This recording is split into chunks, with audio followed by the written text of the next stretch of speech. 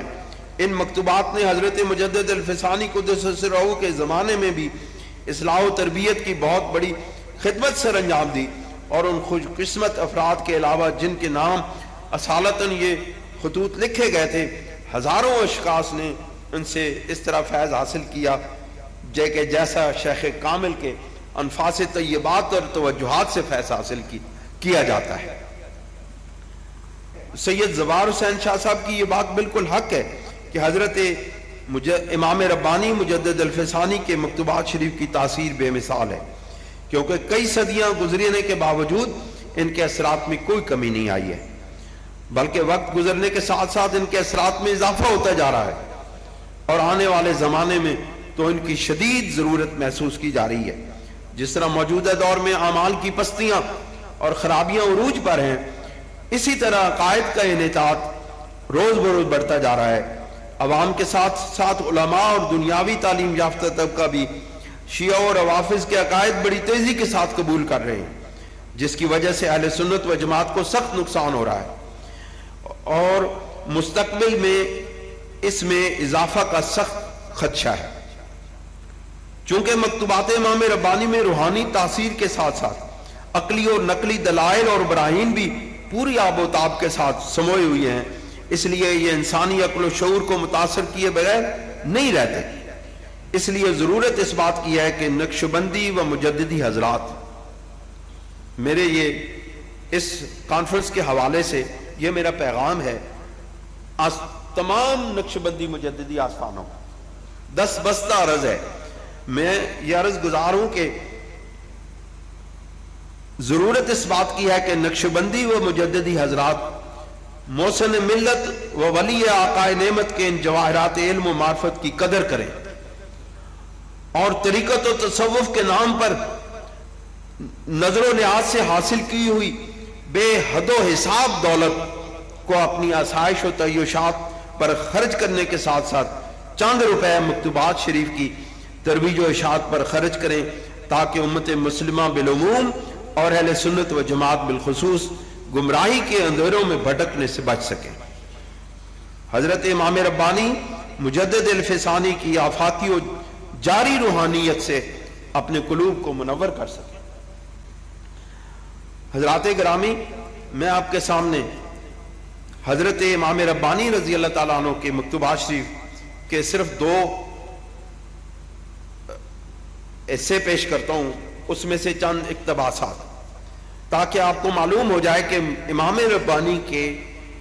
امام ربانی رضی اللہ تعالیٰ عنہ کے مکتوبات شریف کتنی تاثیر رکھتے ہیں اپنے اندر۔ ایک ایک جملہ دلوں میں اتر جاتا ہے، ایک ایک لفظ، ایک ایک حرف انسان کے قلب کو روشن اور منور کر دیتا ہے، دینوں کو آباد کر دیتا ہے۔ حضرت امام ربانی کے مکتوبات شریف پڑھنے کے لائق ہیں۔ میں آپ سب کو یہ عرض کروں گا کہ آپ میں سے جو پڑھے لکھے حضرات ہیں وہ ان کا ترجمہ ضرور پڑھیں اور ان کی شرح پڑھیں، جو بات سمجھ رہا ہے وہ کسی عالم سے ضرور سمجھیں۔ دوستوں اور بزرگوں، حضرت امام ربانی رحمت اللہ علیہ نے جن امرائے سلطنت کو اسلامی شریعت کے نفاذ کی ترغیب دلائی، ان میں حضرت سید فرید بخاری رحمت اللہ علیہ بھی ہیں۔ آپ انتہائی ذہین اور معاملہ فہم، ایماندار اور دیانتدار شخصیت کے مالک تھے۔ آپ اکبر بادشاہ کے معتمدین میں سے ہیں۔ شیخ فرید جہانگیر اپنی تذکرہ جہانگیری میں لکھتا ہے کہ شیخ فرید میرے والد کی خدمت میں میر بخشی کا عہدہ تھا، جو محکمہ فوج کی سربراہی، سراغ رسانی اور سرداران سلطنت کا جو سربراہ ہوتا تھا اس کو میر بخشی کہتے تھے۔ جہانگیر لکھتا ہے کہ وہ میرے والد کے میر بخشی تھے، میں نے ان کی خلعت، شمشیر مرصع، دوات و قلم مرصع مرحمت فرما کر اسی خدمت پر معمور رکھا. یعنی حضرت شیخ فرید رحمۃ اللہ علیہ اکبر کے دربار سے وابستہ ہوئے اور پھر جہانگیر کے دربار تک، جہانگیر کی بادشاہ تک وہ دربار سے وابستہ رہے. اب اتنی بڑی شخصیت کو جو دربار میں اتنا اثر و رسوخ رکھتی ہو، اس کو حضرت امام ربانی رضی اللہ تعالیٰ عنہ کس طرح ایڈریس کرتے ہیں، آپ ذرا سماعت فرمائیں. آپ نے فرمایا سب سے بڑی نیکی یہ ہے کہ شریعت کو رواج دینے اور اس کے حکموں میں سے کسی حکم کے زندہ کرنے میں کوشش کی جائے، خاص کر ایسے زمانہ میں جبکہ اسلام کے شاعر بالکل مٹ گئے ہوں. کروڑ ہا روپیہ خرچ خدا تعالیٰ کے راستے میں خرچ کرنا شرعی مسائل میں سے ایک مسئلے کو رواج دینے کے برابر ہے، کیونکہ اس فعل میں انبیاء کی اقتداء ہے جو کہ بزرگ ترین مخلوقات ہیں. اس فعل میں ان بزرگواروں کے ساتھ شریک ہونا ہے، اور یہ بات ثابت ہے کہ سب سے بڑھ کر نیکیاں انہی حضرات کو عطا ہوئی ہیں. آپ ذرا اندازہ لگائیں، حضرت امام ربانی رضی اللہ تعالیٰ عنہ، حضرت شیخ فرید جو دربار میں بہت زیادہ اثر و رسوخ رکھنے والے ہیں، ان کو اسلام کی، شریعت کی، رواج کی، ترویج کی، اشاعت کی طرف توجہ دلا رہے ہیں. بڑی حیرانی کی بات ہے کہ ایک صاحب نے لکھا ہے کہ حضرت شیخ فرید رحمۃ اللہ علیہ حضرت امام ربانی رضی اللہ تعالیٰ عنہ سے ربط و ضبط سے پہلے ہی دین اسلام کی خدمت کر رہے تھے، اور انہوں نے حضرت امام ربانی رضی اللہ تعالیٰ عنہ کے مکتوبات کو پڑھے بغیر یا ان کو دیکھے بغیر ہی شریعت کی ترویج و اشاعت کا کام شروع کر دیا تھا. لیکن آپ دیکھیں حضرت امام ربانی رضی اللہ تعالیٰ عنہ کے اس مکتوب شریف کی عبارت کو دیکھیں کہ آپ کس طرح توجہ دلا رہے ہیں حضرت شیخ فرید کی. اگر دین اسلام کی اور تعلیمات اسلام اور شریعت اسلام اگر دربار میں رواج پذیر ہو گئی تھی تو پھر حضرت امام ربانی رضی اللہ تعالیٰ عنہ یہ نہ فرماتے، خاص کر ایسے زمانہ میں جبکہ اسلام کے شاعر بالکل مٹ گئے ہوں، کروڑ ہا روپیہ خدا تعالیٰ کے راستے میں خرچ کرنا شرعی مسائل میں سے ایک مسئلے کو رواج دینے کے برابر ہے. اس کا مطلب ہے کہ حضرت امام ربانی رضی اللہ تعالیٰ عنہ نے حضرت شیخ فرید بخاری رحمۃ اللہ علیہ کو شریعت کے رواج دینے کی طرف متوجہ کیا. اور ہمارا اس بات پر یقین ہے، جو کچھ ہم نے پڑھا ہے، جو کچھ ہم نے سنا ہے اپنے بزرگوں سے، وہ یہ ہے کہ ان تمام امراء سلطنت نے حضرت امام ربانی رضی اللہ تعالیٰ عنہ سے متاثر ہو کے دین اسلام کی طرف متوجہ ہوئی ہے اور شریعت کی خدمت کی. ایک اور مثال میں آپ کے سامنے اکبر بادشاہ کے دربار کے ایک امیر خان اعظم مرزا عزیز کوکا، جو اکبر بادشاہ کے ہم عمر اور رضائی بھائی تھے، آپ کو بادشاہ کا قرب حاصل تھا. آپ نہایت ذہین اور زبان کی سلاست میں بے مثال تھے. آپ کو حضرت امام ربانی مجدد الفسانی رحمت اللہ علیہ نے 2 مکتوبات شریف لکھی. ان میں سے ایک عبارت آپ کے سامنے پیش کرتا ہوں. آپ ارشاد فرماتے ہیں اسلام کی غربت اس حد تک پہنچ گئی ہے کہ کافر اعلانیہ اسلام پر تان اور مسلمانوں کی مذمت کرتے ہیں اور بے خوف ہر کوچہ و بازار میں کفر کے احکام جاری اور اہل کفر کی تعریف کرتے ہیں. مسلمانوں کو اسلام کے احکام جاری کرنے سے روک دیا گیا ہے اور شریعت پر عمل کرنے کی صورت میں ان کی مذمت اور طعنہ زنی کی جاتی ہے. آپ اس سے اندازہ لگائیں کہ یہ کیسے تصور کیا جا سکتا ہے کہ حضرت امام ربانی رضی اللہ تعالیٰ عنہ نے مکتوبات شریف اکبر بادشاہ کے دور اور جہانگیر کے آخری دور میں لکھنے شروع کیے. عجیب بات ہے کہ یہاں تو اکبر بادشاہ کے ایک بہت بڑے درباری کو اور بہت بڑے عہدے پر معمور شخص کو یہ کہا جا رہا ہے کہ اسلام کی قدریں مٹ چکی ہیں، اسلام پوچھو بازار میں کفر کے احکام جاری ہیں. اس کا یہ مطلب ہے کہ حضرت امام ربانی رضی اللہ تعالیٰ عنہ نے اتنے بڑے امیر کو، اتنے بڑے سلطنت کے اندر اثر و رسوخ رکھنے والے کو اسلام کی طرف متوجہ کیا تھا. حضرات گرامی، میں آپ کے اور مہمانان گرامی کے درمیان حائل نہیں ہونا چاہتا، بس میں صرف آپ کو آخر میں جہانگیر بادشاہ پر مکتوبات شریف کس طرح اثر انداز ہوئی ہے، بس ایک مثال عرض کر کے اجازت چاہوں گا۔ جہانگیر بادشاہ حضرت امام ربانی رضی اللہ تعالیٰ عنہ کی جد و جہد، آپ کی خاموش اسلامی انقلاب کی اس جد و جہد سے جب تنگ آیا تو اس نے اپنی اس رپورٹ کو اپنی کتاب تو اس کے جہانگیری میں لکھا۔ وہ لکھتا ہے کہ درین ایام بارز رسید کے شیخ احمد نام شخص در سرہن دام زرق و سالوس فروچیدہ و بسیار از ظاہر پرستان بے معنی را سید خود کردہ، کہ حضرت امام ربانی شیخ احمد نام کے ایک شخص نے یہ خبر پہنچی ہے کہ شیخ احمد نام کے ایک شخص نے سرہند میں فریب اور دھوکے کا ایک بازار گرم کیا ہوا ہے، اور اس نے ظاہر پرستوں کو اپنا شکار کر کے پھر وہ لکھتا ہے کہ ہر شہر و دیار یکے از مریدان خود را کہ آئین دکان آرائی و معرفت فروشی و مردم فریبی را از دیگران پختہ تر دانت خلیفہ نام نہاد۔ اس نے لکھا کہ اور اس نے ہر شہر میں اپنے خلفاء میں سے، اپنے مریدوں میں سے وہ مرید جو بہت تیز ترار ہیں، بڑے چالاک ہیں، لوگوں کو پھنسا لیتے ہیں، ان کو خلیفہ بنا کے مختلف شہروں اور علاقوں میں پھیلا دیا ہے، اور وہ لوگوں ان کا نام خلیفہ رکھا ہے۔ ومزخرفات را کہ بمریدان و معتقدان را خود نوشتہ کتاب فرام آوردہ مکتوبات نام کردہ، اور وہ جو اپنے، میں تو میرے الفاظ اب زبان سے نہیں نکلتے ہیں، بے ادبانہ الفاظ ہیں، لیکن نقل کفر نہ باشد، کہ اس نے لکھا، اس نے اپنی یادداشت میں لکھا کہ اس نے، یعنی کہ حضرت شیخ احمد سرندی رحمۃ اللہ علیہ نے جو خرافات اپنے مکتوبات میں لکھ کے جو مریدوں کو بھیجتے ہیں، ان کا نام انہوں نے مکتوبات رکھ لیا ہے، اور پھر کہا کہ ودران جنگ و مہمات بسا مقدمات لا تعال مرکوم گشتہ کہ بکفر و زندق کا منجرمی شود۔ اس وہ لکھتا ہے کہ اس میں حضرت امام ربانی رضی اللہ تعالیٰ عنہ جنگوں کے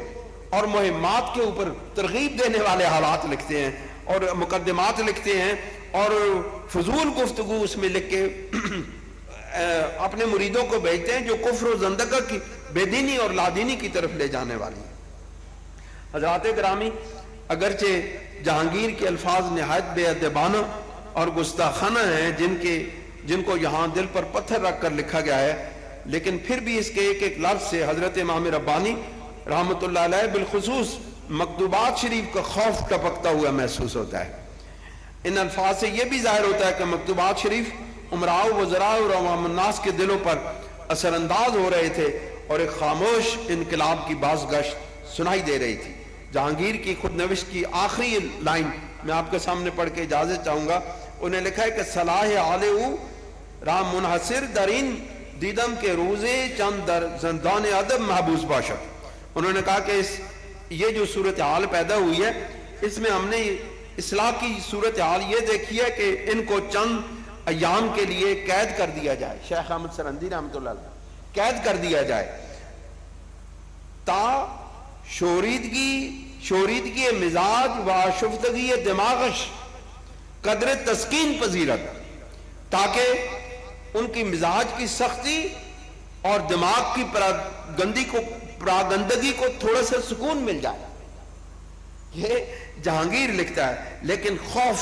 اندر کا خوف الفاظ بن کے باہر نکل رہا ہے، اور وہ پھر کہتا ہے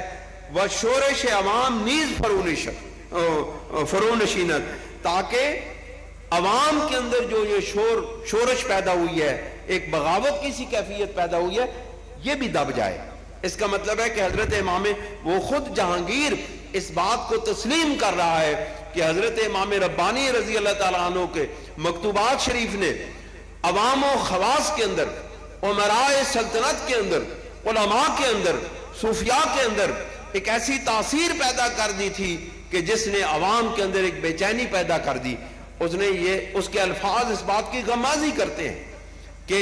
تاکہ عوام کے اندر یہ شورش پیدا ہوئی ہے. اس نے تو لکھا نا کہ عوام حضرت امام ربانی کے خلاف ہو گئے ہیں. اس کے لکھنے کا مقصد یہ ہے کہ